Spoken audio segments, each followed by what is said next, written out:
All right, folks, it's Mike the Ref here at the Alberta Avenue Hall in downtown Edmonton, joined by the wrestling mind, Brian Hamilton. How's it going, guys? And yes, I do have to remind everyone I am the Monster Pro Wrestling General Manager. And we just wrapping up the Leo Burke Cup show here. It's rather interesting card, I think, to say the least. Very, very interesting. I would say we ended up with 9 matches. 9 matches, one match that was just... 2 of them. Yeah, 2 matches that just took place out of nowheres. I mean, actually, well, 9 matches, not a bad show. Pretty good. Didn't mind it. Absolutely, and as we see almost a nice vehicular accident going on in front of us here. But overall, I would say that this was a rather telling show, I think is the best way to put it, because there's a lot of storylines got pushed here tonight, and setting up for the Summer Scorcher coming up July 7th. They're actually having an outdoor show here for Monster Pro. 2 p.m. start at the Alberta Ave. So, folks, people that are scared to get stabbed at night on Alberta Ave, which you won't anyway, feel free to come out during the day here and check out a show. But you know what? Let's get to the matches here. Exactly. That's what we're here for. So, right off the bat, we had Nasty Nate Nixon taking on the Wild Child Tyler Showdown James in our first qualifier for the Leo Burke Cup. In the end, James manages to overcome both Cato and Nate Nixon, thanks to a little bit of assistance from Chris Parrish, to get the victory and move on here, thanks to a nasty stunner. Oh, my God. Brian, your thoughts on the match? Overall, the match was pretty good up until the point where Cato and Sawyer came out to kind of get involved, but in the end, no, it actually backfired and cost Nasty Nate. And like you said, the beautiful cutter by Tyler James there, a huge win, and he advanced to the finals. It was great to see. Yeah, and you know, one guy that keeps getting overlooked here is Tyler James quite a bit. We're gonna talk about that a little bit here going into the throughout the card. One guy that's always been around, just floating around the undercard, is the former CNWA heavyweight champion. Yes. Former tag champ. Pretty much he's held everything except for the Leo Burke Cup. So it's great to see him get to the final here, and he's got a shot at it. So moving on from there was a very interesting matchup indeed. Very. You had Mr. Flex-A-Clock, Sidney Steele, taking on the Tattoo Terminator, Massive Damage. Yes. Now, initially you would think this would be a power versus speed matchup, but you got to credit Massive Damage for increasing his speed throughout this match as well. Yes. In the end, I would have to say this is a little bit of a controversial ending. Sorry, folks. Somebody else is agreeing with us how controversial it is, apparently.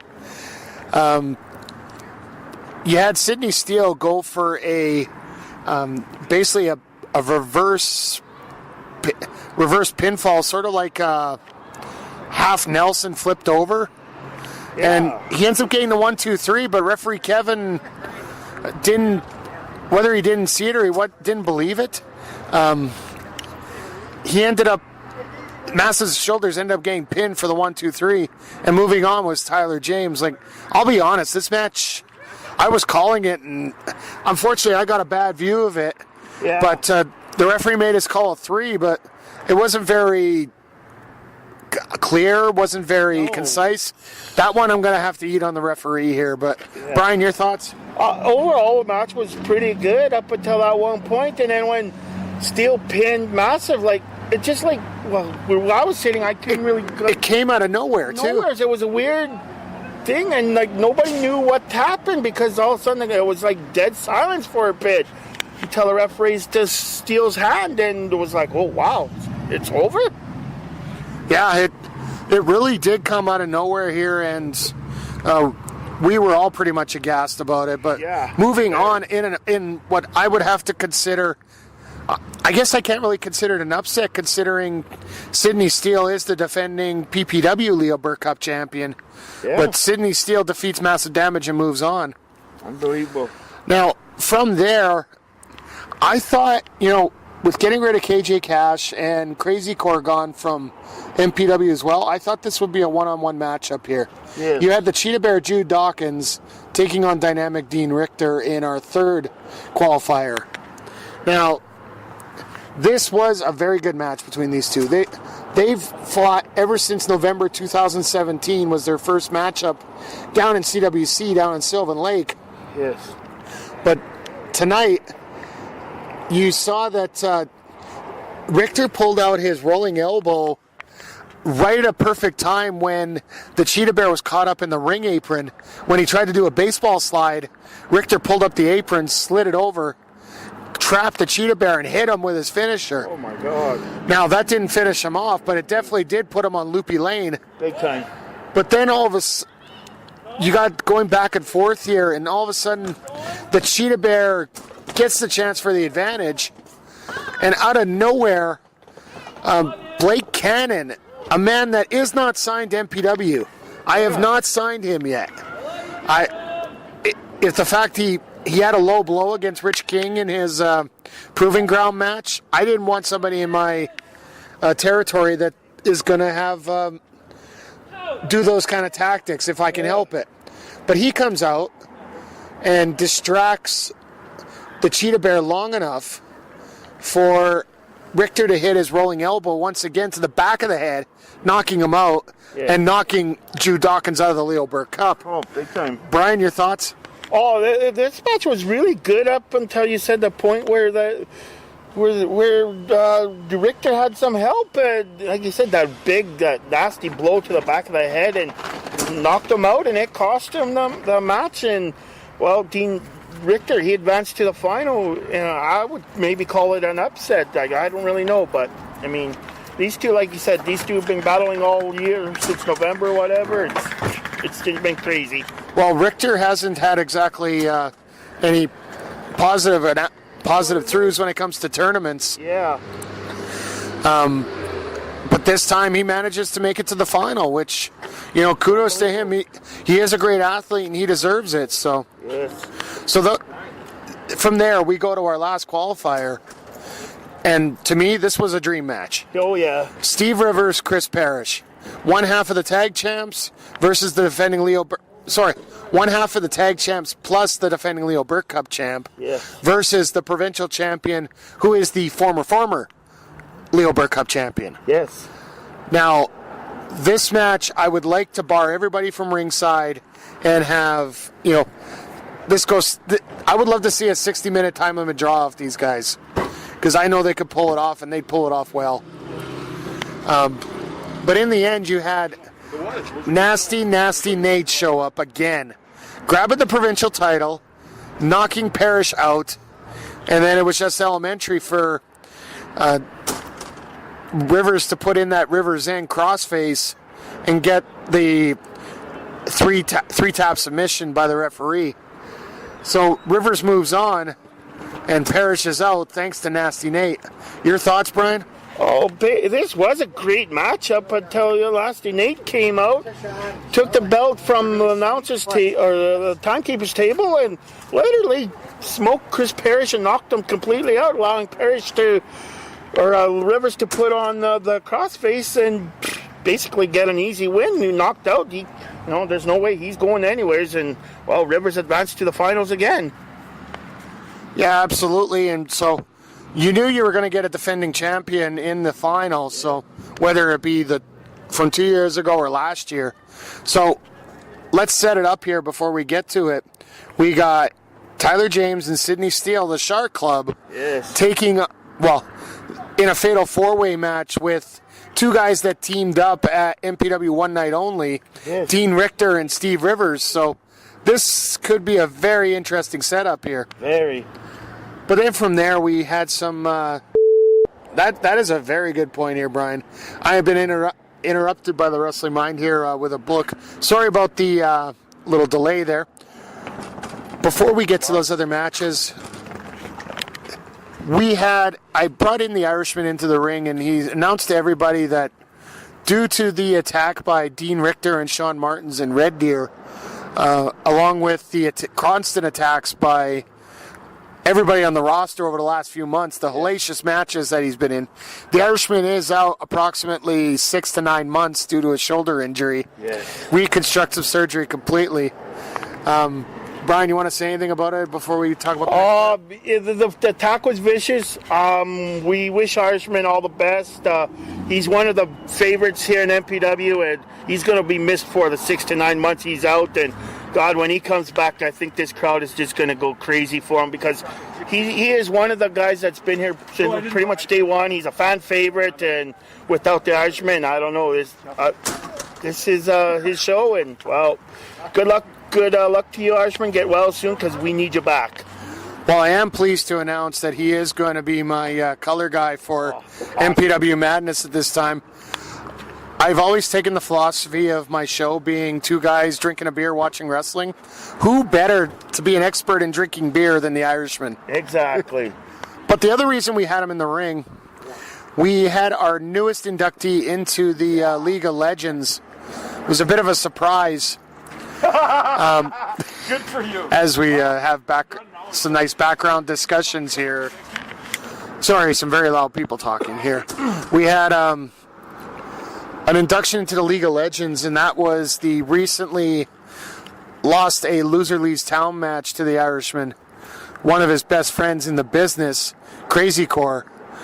Crazy Core has been inducted. I'm glad I was in the ring for the opportunity to see that. Brian, your thoughts on Crazy Core? I'm glad to see Crazy Core get inducted. You know, he's been here for a long, long time, and it's great to see his career is done in MPW, and now he's inducted into the Hall of Fame. What a better way to go out and end your wrestling career and by getting inducted into the Hall of Fame. But from there, I wish everything the best for the Crazy Core, but yes, we got to move on with this card. We got a hell of a lot to go through here. God. Now, women's tag match. Yes. You had Psycho Sawyer and the MPW Women's Champion, Sexy Samantha, taking on Angelica and Phoenix. Now, this is one of the first times we've had these pairs match up in a tag team match. To be honest, you could tell a little bit. There was a little bit of lack of cohesion on both sides. You could see that Sam and Soraya were a little bit more in tune with each other. Yeah. Because let's face it, they're out there to beat the living crap out of Phoenix and Angelica. Yeah.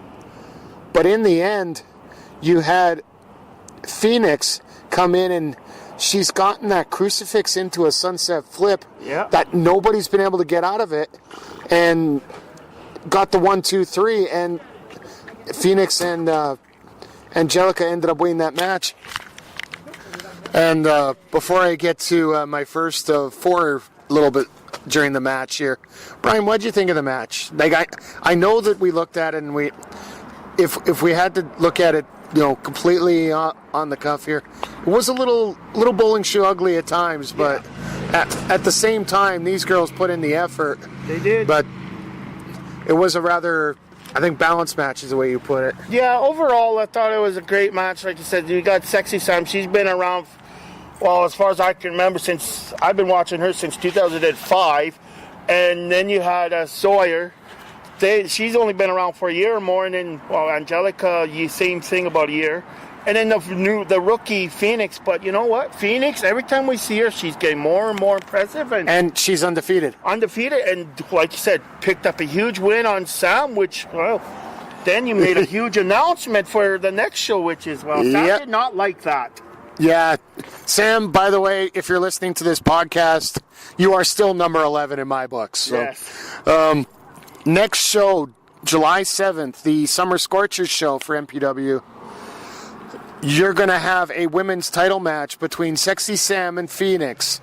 No excuses, no more whining. Yes. You put that belt up on the line. If she doesn't bring the title and she doesn't defend it, I got a feeling that I might be taking possession of some extra belts here. Not going to pull an Andy Kaufman or anything, but might just have to keep it in possession. But, well, we'll worry about that if she decides not to show up. So. Yes. But the other reason I was in the ring, After what happened at Monster Survival with Sean Martins turning his back on not only Maniac, but Chris Parrish and the Cheetah Bear Jude Dawkins, I wanted to call out Martins, and I wanted to get some answers from him. Yeah. So he comes out, declares that the show is his, that the spotlight belongs to him, that he's been overlooked for over a year, yada, yada, yada. All that's going through my mind is a cross between jealousy and meow, meow, meow, meow, meow, meow, meow, meow, meow, meow, meow, meow, meow, meow, meow, meow. But then from there, he issues an open challenge. And answering the challenge is the newest signee to the MPW roster, Rugged Rich King. Now, this match here, I honestly thought the inexperience of Rich King was going to be just such a detriment to him that he wouldn't be able to get any offense in for an impromptu match like this. Yeah. But he actually got quite a bit of offense in, but in the end, you had Martins finish it off, and with a splash. He's been pulling out moves that I haven't seen him pull before. Yeah. Like a splash mountain bomb. Yeah. But he ends up getting the victory, 1-2-3. It was rather elementary at that point. But, Brian, your thoughts? Oh, overall, it wasn't bad. Well, you had Martins, who we might as well say he's kind of he's a veteran here. What? Well, he's been wrestling longer than the guy he was wrestling. Let's just say that. But I was very impressed with Rich King, man. He put up a hell of a good fight, but in the end, no, Martins was just too tough. Martins got a huge victory, but like I said, this Rich King, watch for him. He's going to be a future star very, very soon. Absolutely. There is a reason why I signed him, and he is going to be one of the future stars of MPW. That I can say for sure. Yes. But going on from there, we had another tag team match. You have the Supreme Squad of T.Y. Jackson and Big Ben taking on, I believe it's called Cataclysm or Catastrophe. Or something, yeah. Yeah, weird. They got some cat name for it. I'd like to find their litter box and just toss it somewhere. Yeah. Because it's got to be full of something in there. Yes. You had James Crowder and Rick Jules. Now this match here, I found that the challengers kept beating, or sorry, not the challengers, the Cat's Meow kept attacking T.Y. Jackson to the point where I didn't think he'd make it back into this matchup. Yeah. But then the hot tag comes into Big Ben. Big Ben makes the save, fires up, attacks everybody. But then you got Psycho Sawyer coming out with that damn chair. Jesus. Passes it over to Jules, and Jules just cranks him in the back, causing a disqualification. And eventually, the save had to be made. Yeah, the save had to be made. But I want to get. I'll save that save for 1 second here. The match. Your thoughts? I thought overall it wasn't a bad match. I thought Big Ben and Ty they put on a great show. They dominated a lot of the match, but then you had that damn Psycho Sawyer come out and hand the chair to Jules, and like you said, that friggin' chair shot to the back. I thought it literally knocked Tyrone out or Ty out, and yeah, it wasn't good. They cost them the match and DQ'd, and Well, they did get the victory. It was just by disqualification. Yeah. So, but the man that made the save, the arch enemy of Rick Jewell, yes, Lumberjack Larry, yeah, comes in a house of fire, takes care of Jules, takes care of Crowder.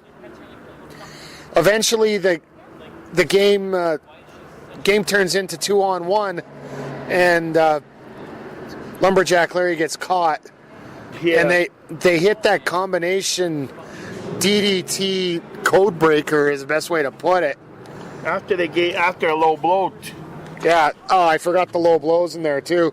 Low blow to Big Ben, low blow to TY, Yeah, low blow to Larry. Too much. Seems Crowder enjoys going low. So, yeah. Actually, my apologies. It was a flapjack into a code breaker. That's a better way to describe it for you guys.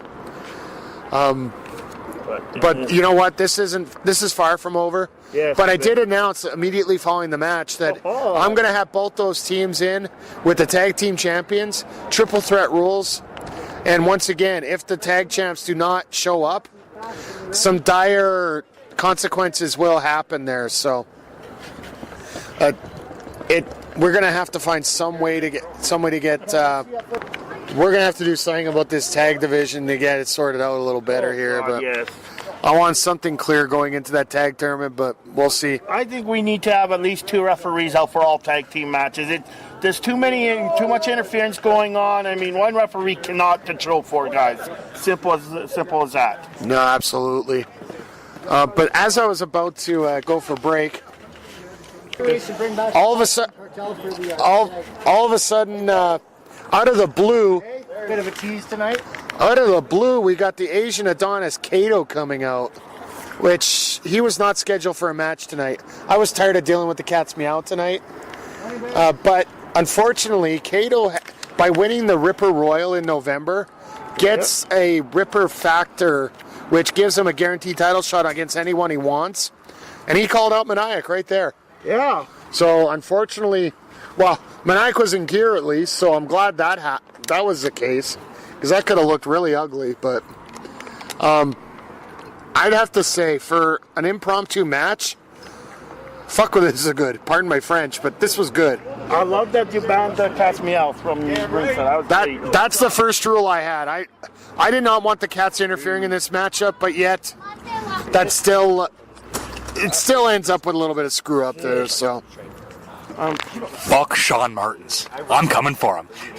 God damn it, I'm coming. All over him, in and around his mouth. And then I'll keep my title, and I'll put him 6 feet motherfucking under. I promise. Yeah. All right, well, there was the MPW heavyweight champion, Maniac. He ends up getting the victory via disqualification. Ruined the great match. Was the headline Sean Martins, who came in and attacked Maniac. So obviously we know who Martins' next target is. Yes. Brian, your thoughts on the match? Well, actually, sorry, let me finish up what happened there. Martins attacked Maniac, hit another one, bites the dust, goes for a pile driver. Yes. And thank God Chris Parrish comes out and makes the save. God. Yay me! It's funny, Chris Parrish always manages to hear his name. Yes. But chases off Martins. Junior! Chases off Martins. I'm going to let you guys know I did get some interviews with Maniac as well as the headline Sean Martins. They will be going up here in the next couple weeks on Backbreaker Media as well as the MPW Facebook page. I can tell you right now there's a match schedule between the two of them, so I didn't want to waste any time but to book that match right away. Brian, your thoughts? Overall, it was a great match between the two up until that damn Martins had to get involved and caused the DQ.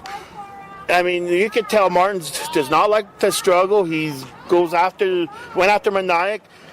He'd probably go after Parrish if he could. I mean, you could tell bad blood, and I'm glad that we get to see these two go after the title down the road. It's going to be great. I don't know what that goddamn Martins is thinking, to be honest, but I do have an interview with him, so you guys will be able to listen to his side of the story, whether it's true or not. Well, that's up to him at this point, so. Anyway, let's get to our main event. As much as Martins would like to think he's the main event. The real main event.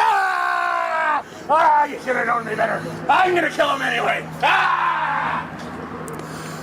Oh my. Anyway, main event time. Leo Burke Cup on the line. You have Tyler James, Sidney Steele, Steve Rivers, Dean Richter. This match here, there were a couple spots in here that stuff I haven't seen before. Yeah. Okay. Martin's going a little bit haywire here. Now I know who stole my Red Bull. Anyway, there was a four-way submission spot, basically a submission pretzel. Yeah. There was super kicks all the way around. Yes.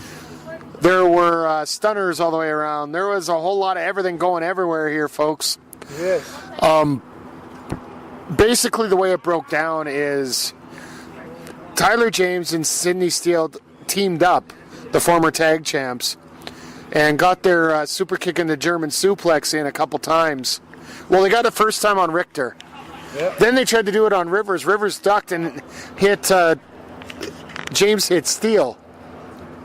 Following that, you had a couple stunners here and there, and then out of nowhere, James hit a stunner on Steele and gets the 1-2-3 pinfall.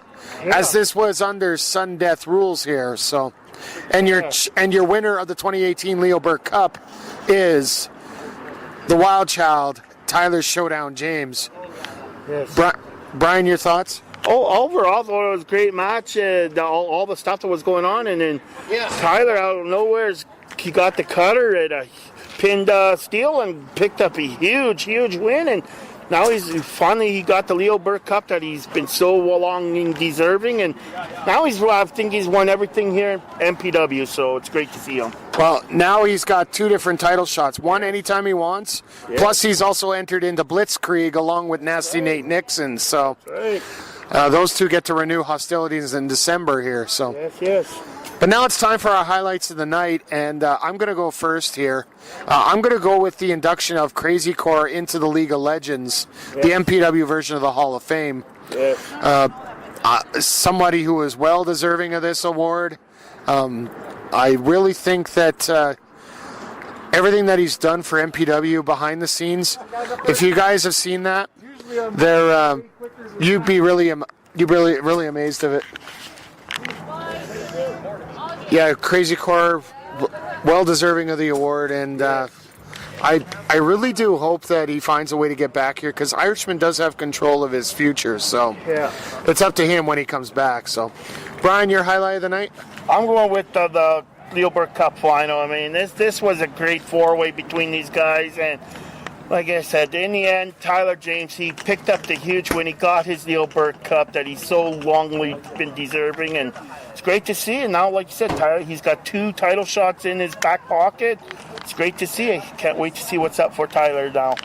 Well, he's supposed to be scheduled up for the Summer Scorcher to take on Maniac for the title, but as you're going to see with these videos, something got delayed on there. So I value my life, so I don't plan on changing things. So, but that's going to wrap it up here from the Alberta Ave Hall.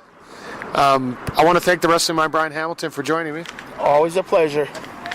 And we got a 3-week break. We've had 5 weeks in a row now, and our next show is going to be coming from the PWA Night of Champions and at the Nate Gym in Edmonton, with appearances by Jay Lethal, Christopher Daniels, and Ricky the Dragon Steamboat. Just a side note for that show, there are some 3 good matches that have been booked for it. I can tell you right now, it's Brandon Van Danielson taking on Jeff Tyler. Yes. Sheik Akbar Shabazz taking on Christopher Daniels. Yeah. And Michael Richard Blaze putting on the PWA title on the line against Jay Lethal. Yes. And the special guest referee for the BVD Tyler match is Ricky the Dragon Steamboat. Oh, nice. I didn't see that part, but I'm glad you're on top of things here, Brian.